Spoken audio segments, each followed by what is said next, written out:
Bem, a música que eu vou apresentar aqui agora é a minha primeira canção autoral. Ela foi gravada, né, minha composição, letra e música, no ano de 2005. E a história é a seguinte: eu desde cedo que tive inclinação e meu pai me incentivou quando criança com instrumentos de brinquedo para a música. E aos meus 15 anos eu decidi aprender piano. Então, mas meu pai era contra, porque ele achava que eu ia acabar perdendo o estímulo pelos estudos, ia me tornar um músico de boate, fumar, beber, etc. e tal, e não ia mais ligar mais para o estudo. Então eu tentei sozinho, né? Matriculei numa escola para estudar piano. Matriculei, comecei a frequentar, parei porque eu não podia mais continuar. Meses depois eu voltei, matriculei outra vez, nem a aula eu pude frequentar, porque não tinha como pagar. E passei a ter uma colega da escola técnica, ela fazia música, né, tinha aulas de música, e ela me passava algumas lições que eu comecei a ter alguma noção de canto, solfejo e tal, mas tudo muito, né, rudimentar, muito simples.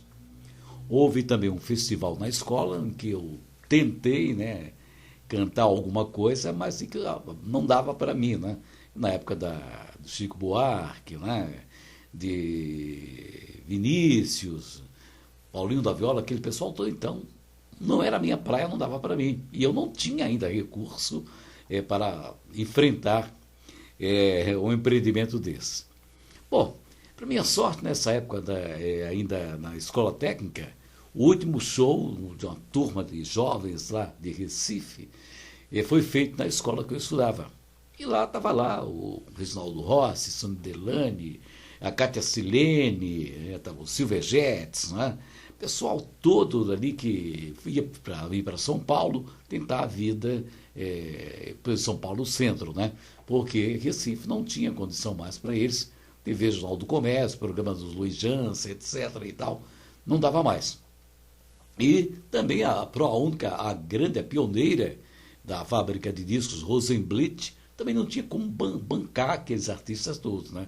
Apesar de tudo, houve uma época em que criou um selo Artistas Unidos, né, em São Paulo e tal. A sede era no Rio de Janeiro, desse selo. Mas a fábrica continuou sendo lá Rosenblit, lá na Estrada dos Remédios, em Afogados, em Recife. Bem, cresci nesse meio, chegou, né, em 2005, eu decidi que eu tinha que fazer alguma coisa com música. Bom, eu já tinha feito o que meu pai queria, me formado, faculdade, tudo, tinha minha vida profissional de radialista, né?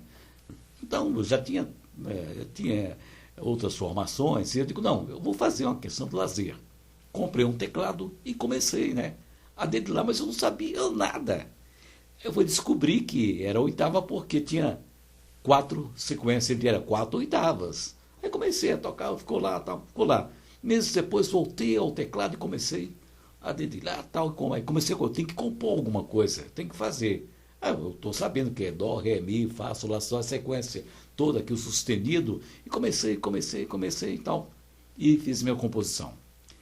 Dessa investida nasceu esse primeiro disco aqui. Chama-se Versão Instrumental, em que tem 11 temas de minha autoria.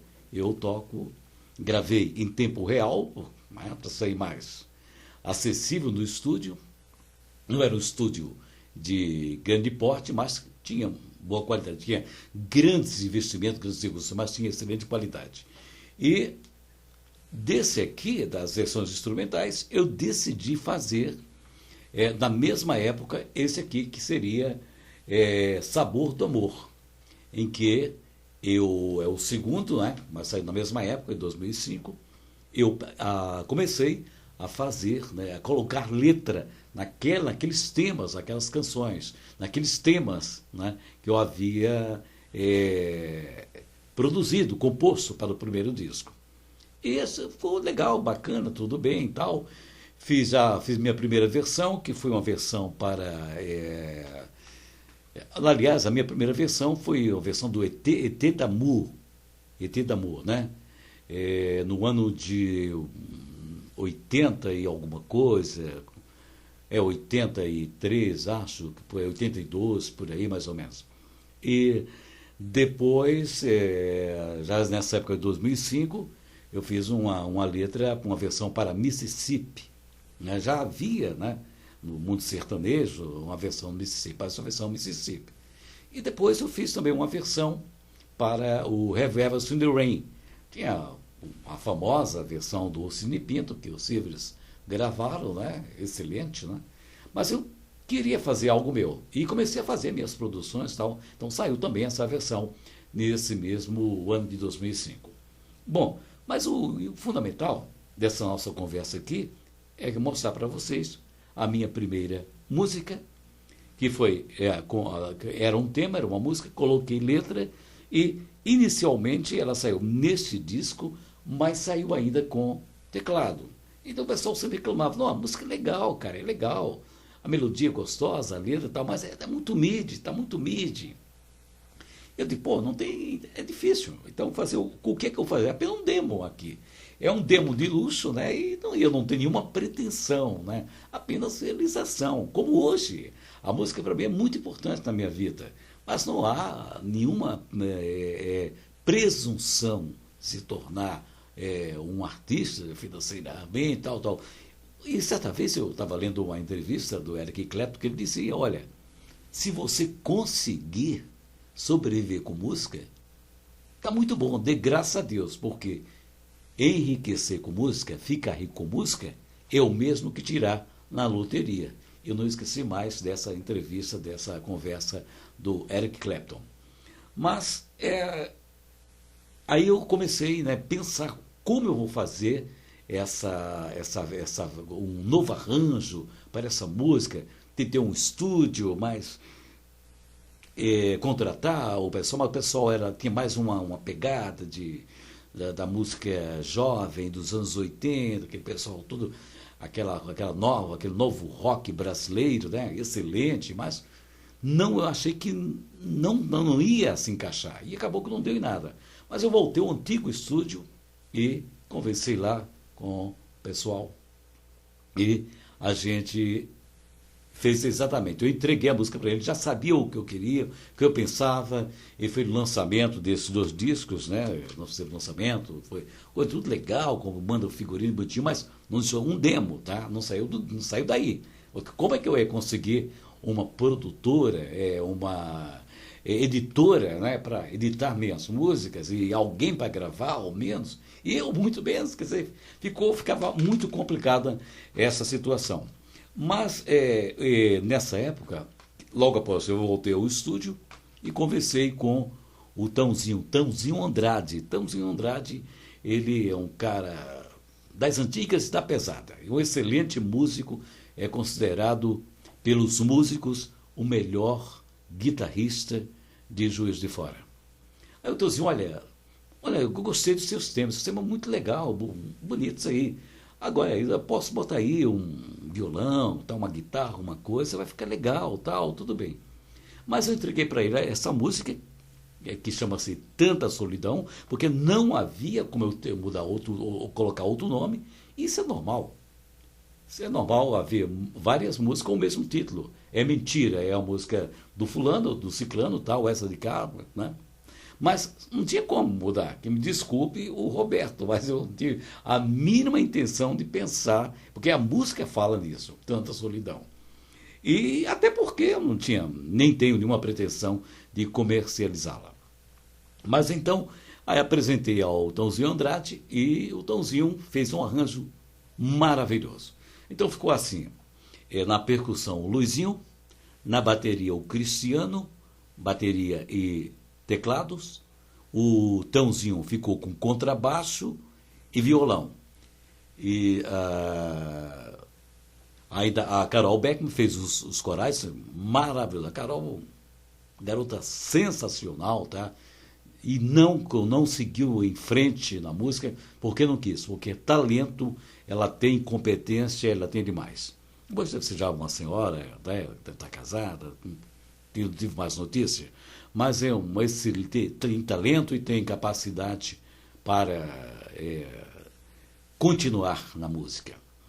E o Fabiano, que é a terceira pessoa, né, que hoje o estúdio chama-se Três Dias, né, são dois irmãos e o pai, dos três dias. E o Fabiano foi o diretor de estúdio, foi o cara que operou, né, que mixou, tudo tá legal. E o negócio ficou dessa maneira. Eles prepararam o playback, eu fui lá, botei a voz e ficou, aí virou uma cara de música mesmo, né? Ficou legal, né? Ficou legal, mas essa parte eu gostei, se vocês gostarem, tudo bem, se não gostarem, é um direito de vocês, né? Isso né? Gosto é gosto, mas o importante é que eu fiz com muito amor, com muito carinho, eu me dedico muito, eu te faço com muito carinho, tudo que eu faço com amor, né? Eu faço mesmo com vontade, isso é muito importante, é isso que torna a gente feliz, gostar daquilo que faz e saber respeitar também o talento dos outros, não ficar com egoísmo, não ficar com egocentrismo, sabe valorizar, tem espaço para todo mundo. Imagine só, não é? Se eu fosse o rei de todo mundo, fosse o único cara que soubesse música no mundo, que é isso aí? Não ia dar certo nunca, eu não sei nada, eu sou mais um autodidata do que propriamente, né? Mas eu corro atrás, tá? Eu corro atrás, eu procuro aprender, eu procuro estudar, procuro descobrir, ouvir. E o meu professor, ou as poucas aulas que eu tive de canto com um musicista, que ele era pianista, violonista, violinista, musicista, tudo. E ele falou uma coisa, olha, você tem uma coisa, depois de fazer vocalize comigo, ele disse, olha, você tem uma coisa muito boa, vai te ajudar muito. Você sabe ouvir.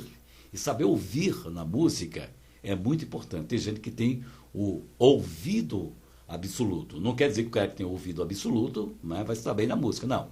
Tem cara que é um excelente músico e não tem o ouvido absoluto. É uma outra coisa.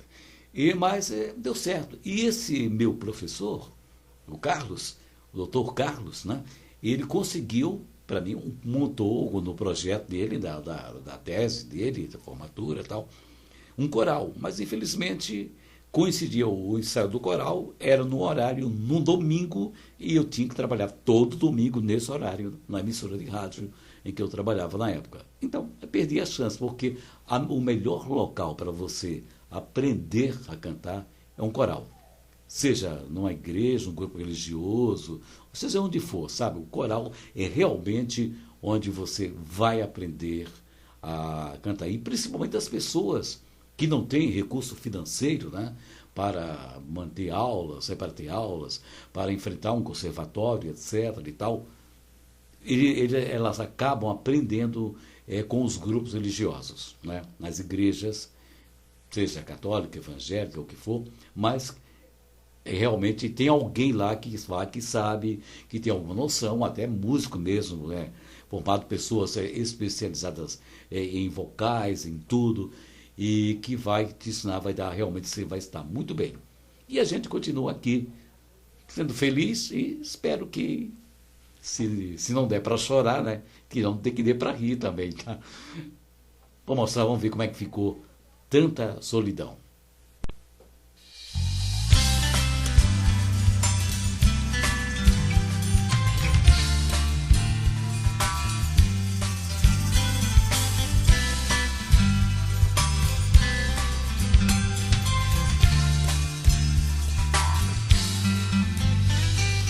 Tanta solidão tem meu coração, fogo da paixão, traz desilusão. Eu me entreguei, foi sem pensar e acabei tão só.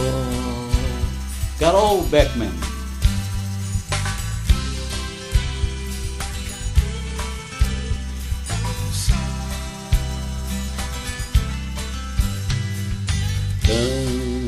Tanta solidão dói meu coração, Veio o meu amor, mas foi tudo em vão. Eu me prendi no seu olhar e acabei tão só. Tãozinho Andrade.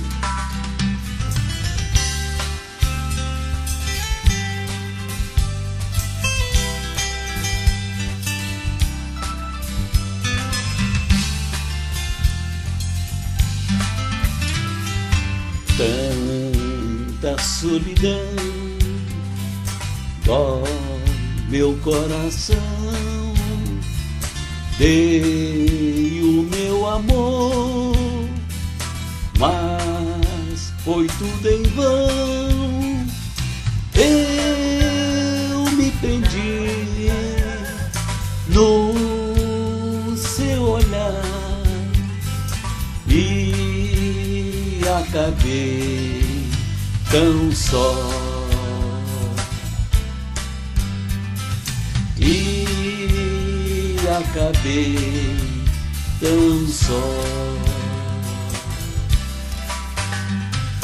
E acabei tão só.